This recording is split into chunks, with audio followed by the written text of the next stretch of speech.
3 churches are destroyed every day in this area. And look, it's a combination. In northern Nigeria, you have both Muslims and Christians being killed. But in the Middle Belt and elsewhere, it's all Christians being slaughtered. And the perpetrators here are Boko Haram, whose name we know, right, an Islamic terrorist group. You have these Fulani herdsmen who run around on horses or on motorcycles with machine guns. They literally mow these Christians down, these farmers who are tending to their land. It is an outrage. And back in 2017, the Trump administration designated Nigeria as a country of particular concern, which came with sanctions. Well, when the Biden administration came along, Anthony Blinken lifted that designation.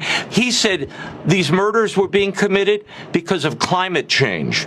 So that's why you see now Ted Cruz and 35 Christians saying, wait, we need to see it on the front page of the New York Times, the front page of the Washington Post every day. Why isn't it? Well, I think because A, it's Africa, and we just don't cover Africa the way we should, and B, for whatever reason, Islamic terrorism is just not covered. And when you look closely, 22 Islamic terrorist groups, including Boko Haram and others, have safe haven and have a safe quarter in Nigeria. Now, here's a little news. I was told this last week.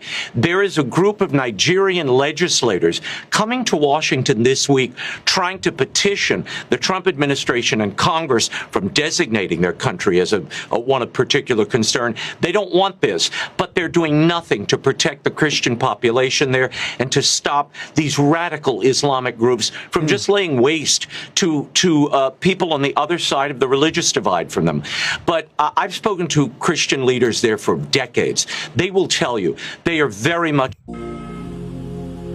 I'm speaking to every one of you Nigerians, and I want us to take note of this. We all have, I keep saying it, we have a responsibility to defend and protect the integrity of our country.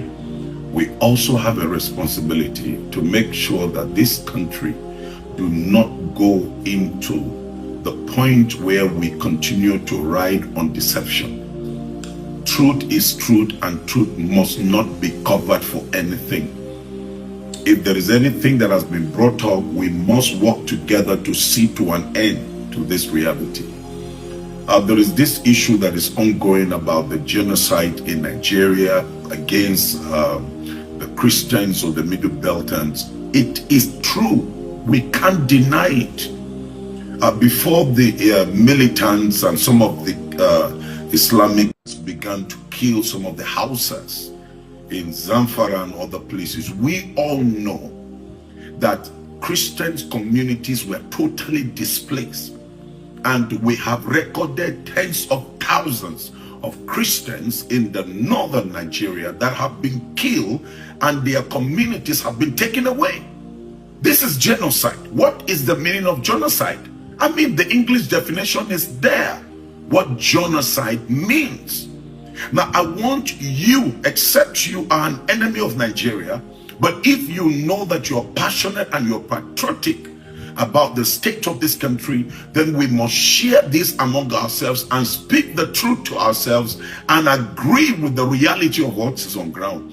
I have had some of the special assistant media and all of that to the president coming out to say there is no genocide in Nigeria. It's a lie, absolute lie. The U.S. government is about to sanction Nigeria of country of a particular concern. You know, when they put you as a country of a particular concern, it means that you will be sanctioned. Your government will be sanctioned. They will ban you a lot of things. You know, if I buy some certain things from international market, maybe your crude oil, say they might ban your crude oil for selling crude oil to international market. The U.S. government, they ban they sanction Nigeria for country of a particular concern because of the insecurity may they go on in Nigeria. Say that they massacre Christians. This means say Islamic jihadists, the likes of bandits, the likes of ISWAP, the likes of different one mono be different family they come out. Boko Haram, they slaughter Christians in northern Nigeria, especially the north central, the central part of Nigeria. Now this thing dey happen. Now the US government, the first put now say this Tinubu government is not doing well to protect the life and property of the Nigeria people. The US government is seriously angry.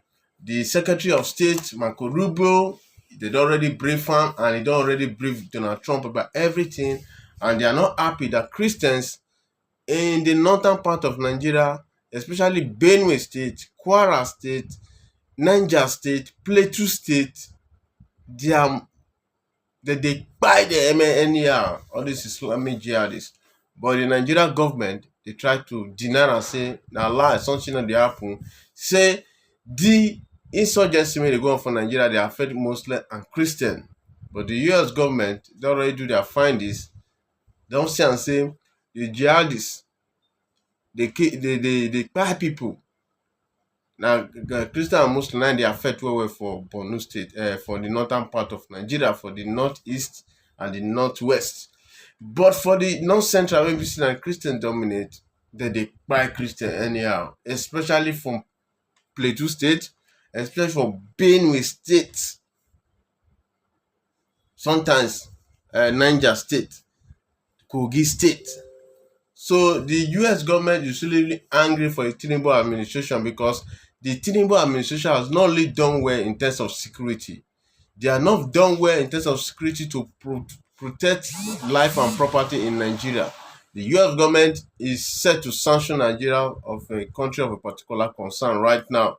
The US government is really angry. It sounds like they talk around in short, it is being discussed in every television station in New York, in US. CNN, Fox News, different news channels, all the biggest channels, they discuss and say there's a massacre in Nigeria. The Nigeria government is denying it. They are not doing anything to stop it. So the US government should Donald Trump to do something as soon as possible. Can you imagine? Say the worst thing is that President Tinubu never even visit White House, never even go US. They will say go visit Donald Trump. The likes of South Africa president have gone, Egyptian president, Liberia president, Angola president, all that presidents have gone. But I don't know why President Tinubu they dodge Donald Trump. This is the time for him to go White House, to go tell Donald Trump, say no, such thing not dey happen. The insurgency, they affect the Christian, they affect the Muslim, they affect everybody, all religion in Nigeria. But President Tinubu never sit down and say he need to go White House to go brief Donald Trump. All this thing may happen. Rather, President Tinubu go in Italy, they go bring one small one, a special advisor, they don't even know for White House. Now they say may go home meeting with old president of Nigeria. You as a president supposed to deal with the president of America. You are supposed to meet with Donald Trump. Tell him say see what they happen. That's not true. But they are not doing it. You sit down for Answer Rock, may they go to the special advisor, try to meet people, go tell the son now. The thing is getting escalating. Everybody is rising up. Most senators for America, they talk about the thing. I think now and mostly Republican. Marco Rubio, the Secretary of State now, he already talk about and they say they go sanction all these that mad made because of second term election. They couldn't even focus to protect life and property for Nigeria again because of election 2027, 2 years coming. No focus any longer. Every people they buy anyhow. Now, Nigeria is set to be sanctioned as country of a particular concern. That is the headline.